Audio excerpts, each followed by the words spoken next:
February 2023.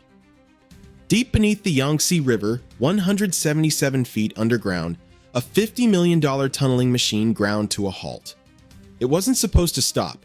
It was supposed to cut through bedrock, carve out a massive underwater passage, and emerge on the other side as another triumph of Chinese engineering.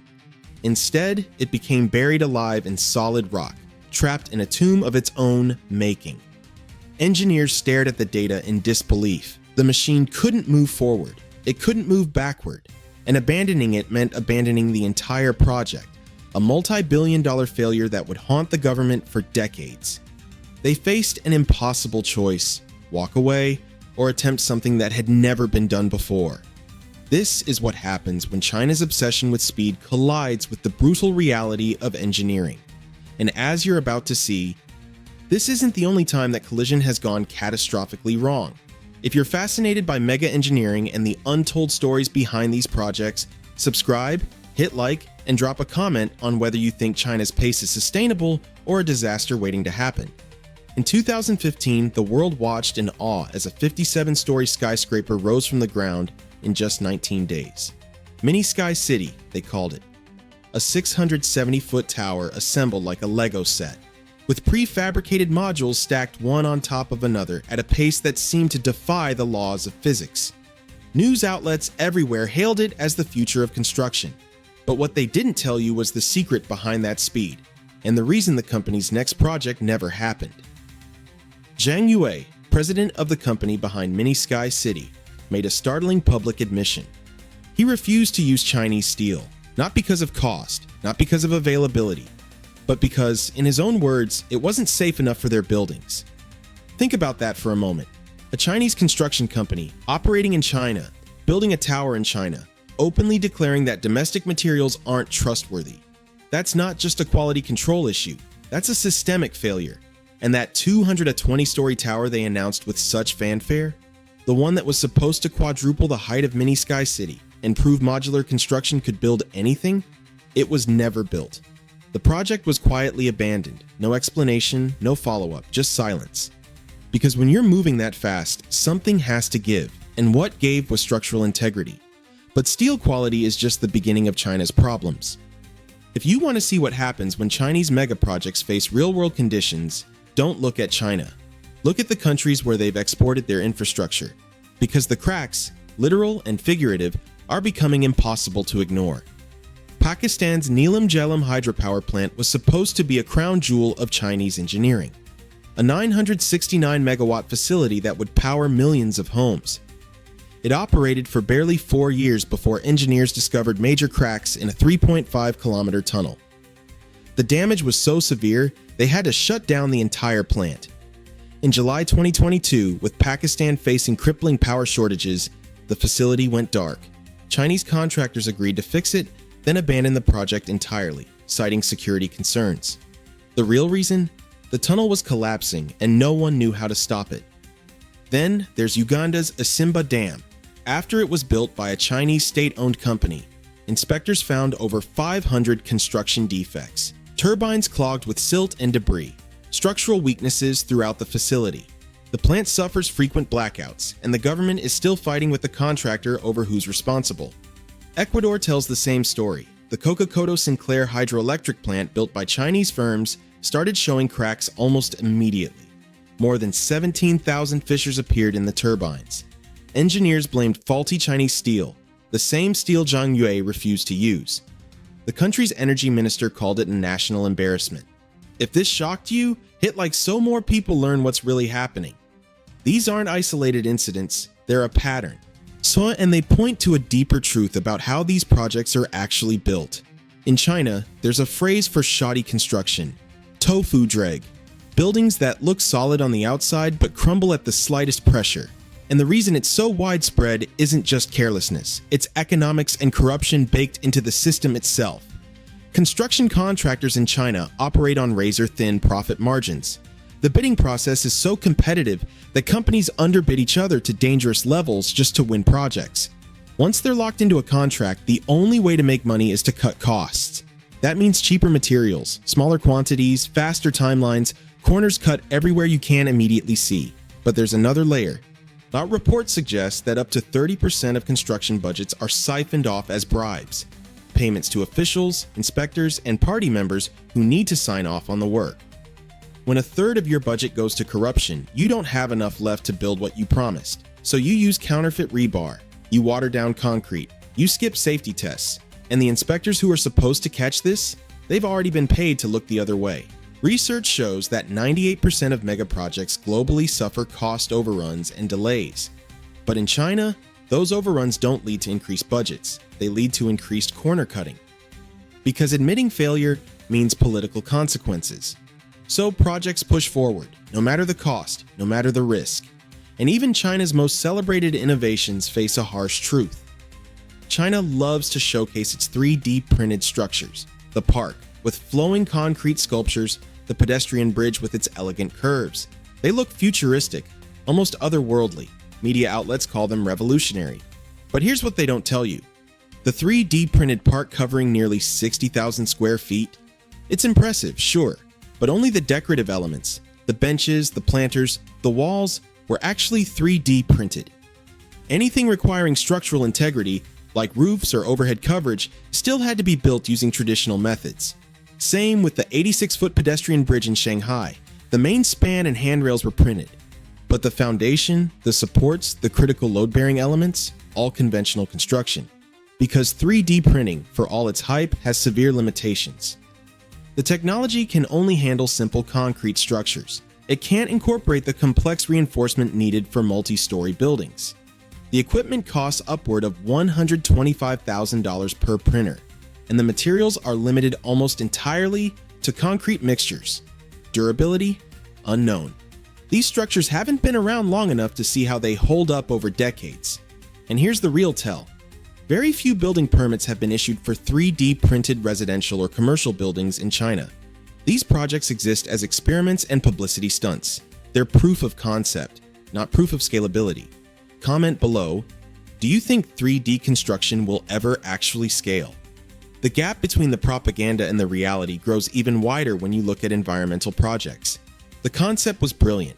But instead of concrete jungles that flood at the first heavy rain, China would build sponge cities, urban landscapes integrated with rain gardens, wetlands, green roofs, and permeable sidewalks that absorb water like a sponge.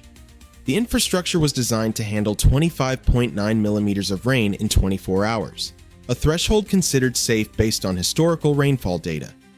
Then July 2021 arrived. Zhengzhou, one of China's flagship sponge cities, was hit by a storm that dumped 201 millimeters of rain in a single hour. Not a day, an hour. The city's drainage systems were instantly overwhelmed. Water poured into subway tunnels faster than anyone thought possible. On Metro Line 5, hundreds of passengers found themselves trapped as murky floodwater surged into the carriages. Videos spread online, people clinging to overhead handles, hot water rising to their necks, voices screaming for help. 12 people died in that subway. Over 300 died across the province. The Sponge City infrastructure didn't just fail. It was obliterated. 2 years later, Beijing faced the same nightmare. In August 2023, the capital was hit with 270 millimeters of rain over 83 hours. Bridges collapsed, roads turned into rivers. The official death toll reached 33, with 18 people still missing. Nearly 60,000 homes were destroyed, and another 150,000 were damaged. Officials said repairs could take 3 years. Here's the problem. China has invested $160 billion into Sponge City infrastructure across 30 pilot cities. But the systems were designed using rainfall data from 30 years ago. Climate change has made those projections obsolete. Storms are more intense. Rainfall is heavier. And the infrastructure can't keep up. Cities that were supposed to resist floods are drowning. And then there are the projects that exist only on paper. In 2014, China unveiled plans for the Phoenix Towers in Wuhan. 2 skyscrapers rising to 3,300 feet, making the taller one the second tallest building on Earth. The design was breathtaking. Exteriors clad in solar panels, wind turbines integrated into the structure, hydrogen fuel cells, biomass boilers, and the world's highest sky garden. A monument to sustainable architecture built on an artificial island in a lake. Completion date, 2017. Budget, $1.8 billion. It's 2026. The Phoenix Towers don't exist. Construction never started, no ground was broken, no permits were obtained. The project was quietly shelved, and no official explanation was ever given. This is the pattern. Some bold announcements, state media coverage, ambitious timelines. And then, when reality hits, silence. The projects disappear from the news cycle. Websites are taken down. Officials move on to the next grand vision. Because the announcement serves a purpose. It projects power, innovation, ambition. Whether the project gets built is secondary. Subscribe if you want us to expose more phantom mega projects. But even the projects that do get built reveal troubling truths. In 2022, China announced one of its most ambitious infrastructure experiments, a 3D printed dam on the Tibetan Plateau. The Yangkou Dam would stand 590 feet tall, built entirely through robotic 3D printing with AI-controlled machinery. No human drivers, no delays, no accidents.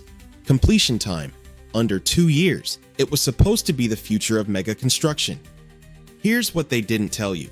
Construction on the Yangkou Dam actually started in 2016, 6 years before the 3D printing announcement. And in 2024, to expand the project, the Chinese government demolished a 135-year-old monastery. 160 monks were displaced. They're now living in tin huts. The promised compensation? A few tens of thousands of yuan, roughly $4,000 to $6,000 total. Nowhere near enough to rebuild their lives, let alone their sacred site. And that 3D printing claim? Questionable at best. Much of what's described as additive manufacturing is actually traditional earth moving and concrete pouring. The technology is being used for specific components, not the entire structure. But calling it the world's largest 3D printed dam makes for better headlines. The human cost, the cultural destruction, the exaggerated technology claims, they're all hidden beneath a layer of propaganda. Which brings us back to where we started. That $50 million machine stuck 177 feet below the Yangtze River. Engineers came up with a solution that sounds like science fiction. They would send a second tunneling machine from the opposite direction, meet the first machine underground with millimeter precision, disassemble both machines into more than 2,000 pieces, and extract them through the tunnels they'd already carved. It worked. After 5 years of total construction time, the machines met, were taken apart, and brought back to the surface. Chinese state media called it an unprecedented engineering miracle. And in a way, it was. But it was also a rescue operation for a project that came within inches of catastrophic failure. Think about what that means. One of the most advanced tunneling projects in the world nearly ended in disaster because the machine got stuck. The miracle wasn't the original plan working. It was salvaging a plan that had already failed. And this is the story of Chinese mega projects. Yes, they build at incredible speed. Yes, they accomplish things that seem impossible. But scratch the surface and you find cost overruns, material failures, safety risks, and near disasters covered up with propaganda. So what does all this really mean? China is building faster than any nation in history. Skyscrapers in weeks, bridges across impossible canyons, dams powered by AI, cities designed to absorb floods. It's a pace that makes the rest of the world look slow by comparison. But speed isn't the same as quality, and ambition isn't the same as sustainability. Bridges are collapsing, dams are cracking, sponge cities are drowning. Phantom mega projects are announced and abandoned, and the projects that do get built are held together by corner-cutting, corruption, and cover-ups. The real competition isn't who can build the fastest, it's who can build infrastructure that lasts. That's safe. That doesn't fail when the first real test arrives, because the structures going up today will define the next century, and if they crumble in a decade, all that speed was for nothing. The world is watching, not just to see what China builds next, but to see if what they've already built can survive.